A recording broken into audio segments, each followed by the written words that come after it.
అందరికీ నమస్కారం. ఈరోజు సిపిఎం సిపిఎంఎల్ మాస్టర్ 4 పార్టీలు కలిసి వామపక్షాలు కలిసి కలెక్టర్ ధర్మ నిర్ణయం జరుగుతుంది. చాలా మంది రోడ్డు మీద ఉన్నారు. మన ధర్నా ఏమో ఇటు కలెక్టరేట్ కింద జరుగుతూ ఉంది. చెట్టు కింద అశోరావుపేట చాలా మంది వచ్చారు, చెట్టు కింద ఉన్నారు. రాండి గేట్ కింద రండి.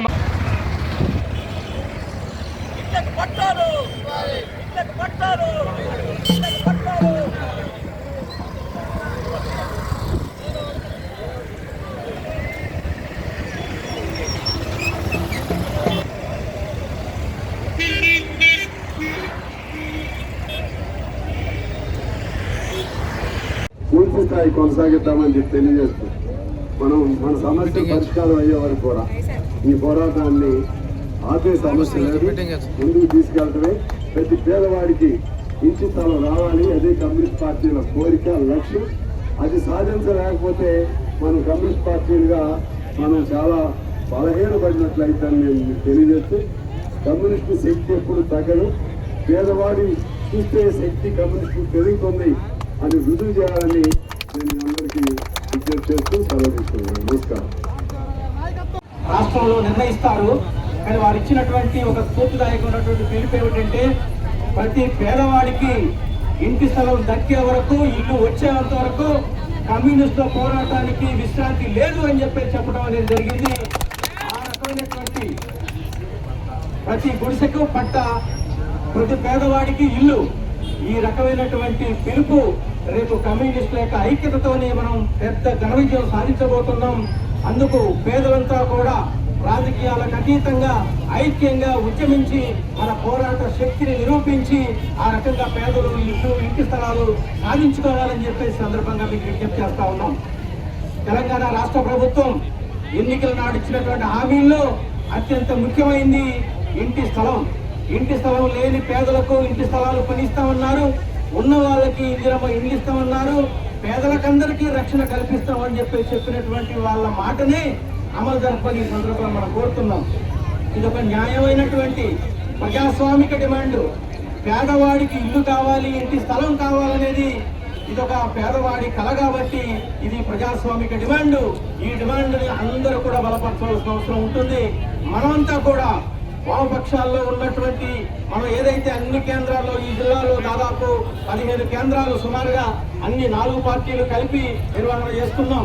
ఇక్కడ కొత్తగూడెంలో కొమరంభీం కాలనీ కానీ, ఇల్లందు కానీ, చర్ల కానీ, సుజాత నగర్ కానీ, అట్లాగనే ఇక్కడ పాల్వంచ పట్టణంలో కానీ, ఇంకా ఇప్పుడే పెద్దలు ఎమ్మెల్యే గారు చెప్పినట్టుగా మిగిలినటువంటి కాలనీలలో ఉన్నటువంటి సమస్యలు, అట్లాగే వీటికి ఆటంకంగా ఉన్నటువంటి సర్వే నెంబర్లో ఉన్నటువంటి సమస్యలు, ఈ అన్నింటినీ కూడా పరిష్కారం చేయవలసినటువంటి బాధ్యత ప్రభుత్వానికి.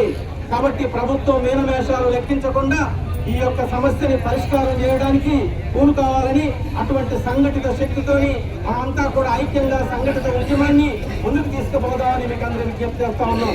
చివరిగా ఏమిటంటే ఎక్కడన్నా మనం గుర్తులు వేసిన దగ్గర మనకి చిన్న చిన్న విభేదాలు కానీ లేదంటే అటువంటి ఏమైనా సమస్యలు ఉంటే 4 పార్టీల నాయకులు అది జోక్యం చేసుకొని వాటిని పరిష్కారం చేసుకుందాం. అందరం కలిసి ఐక్యంగా ప్రభుత్వం పైన పోరాటం చేద్దాం. ఇల్లు సాధించే వరకు, స్థలాలు సాధించే వరకు ఈ ఉద్యమాన్ని ముందుకు తీసుకుపోదాం అని చెప్పేసి మీకు అందరికీ సౌకర్యంగా ఉద్యమం చేస్తూ నాకు అవకాశం ఇచ్చినందుకు ధన్యవాదాలు. సెలవు, నమస్కారం. తీసుకెళ్ళి ముందు అప్లికేషన్ వాళ్ళని మనుషులు పంపిస్తే ఇస్తాం. ఎవరు మనుషులు రాలేదనుకో ఆ కట్టలు అక్కడ వేసేసి మనం నిరసన తెలియజేస్తాం. అప్లికేషన్ కట్టలు అక్కడ వేసేసి ఆ తర్వాత మనం కంటిన్యూ చేద్దాం అనుకుంటాం. మరోసారి కూర్చుంటాం. అంటే అప్పుడు విద్యుత్ ఉద్యమం నడిచింది చూసారా ఆ పద్ధతుల్లో. ఇది దశల వారీగా చివరికి ప్రతి పేదవాడికి కూడా గుడిసి ఉన్న ప్రతి ఒక్కరికి పట్టా వచ్చే వరకు పోరాటం కొనసాగుతుంది. రెండోది ఇల్లు లేని వాళ్ళకి దశల వారీగా ఇచ్చే విధంగా ఒకసారి మనం అడిగినా కూడా ఇవ్వలేదు, కానీ స్థలం కొనైతే ఇవ్వచ్చు. ఇల్లు అసలు స్థలం లేని వాడికి ఏదో స్థలం కొని ఇవ్వాలి. మూడోది ఇల్లు లేని వాళ్ళకి దశల వారికి ఇవ్వాలి. నేను ఊరు తిరుగుతుంటే నాకు ఇంత రెస్పీ తీసుకొస్తున్నాను. అక్కడి నుంచి నన్ను నేనేం చేయగలుగుతాను. ఇక్కడ ఎమ్మెల్యే గారు ఈ మరి మిగిలిన చోట్ల పోరాటం సిపిఎం, సిపిఐ, ఇతర ఎమ్మెల్యే పార్టీస్ ఏమి కూడా అడిగేవాడు లేదు. ఇక్కడ నన్ను మాత్రం కాంగ్రెస్ వాళ్ళే రెచ్చగొట్టి పంపిస్తున్నారు. అన్ని ఎమ్మెల్యే ఎమ్మెల్యే చేతిలోని ఇల్లు మీరు ఎమ్మెల్యేని అడగండి అంటున్నారు నా దగ్గరికి పంపించి.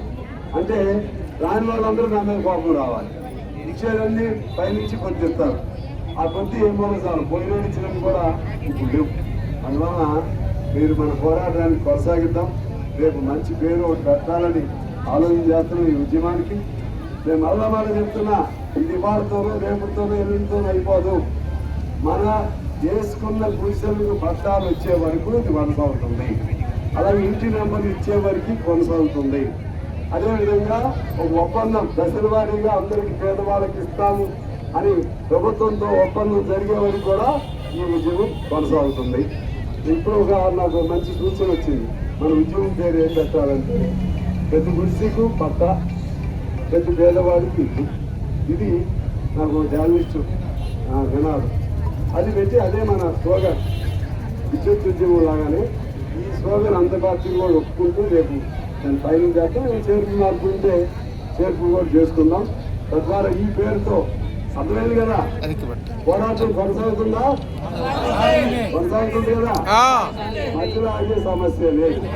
ఇది అసలు సిద్ధమైనటువంటి ఆనాడు ఎప్పుడో 1994 కదా, 94-99 మధ్య జరిగిన విద్యుత్ ఉద్యమం. 97 కాలేజీ జరిగింది, 99 ఎనిమిది వరకు జరిగింది. అంటే ఇప్పుడు మళ్ళీ 25 ఏళ్ళ తర్వాత చేస్తున్నాం అటువంటి విజయం. 25 అప్పుడు ఇవన్నీ కలిసి దాదాపు 30 ఏళ్ళ తర్వాత చేస్తున్నాం. అందువల్ల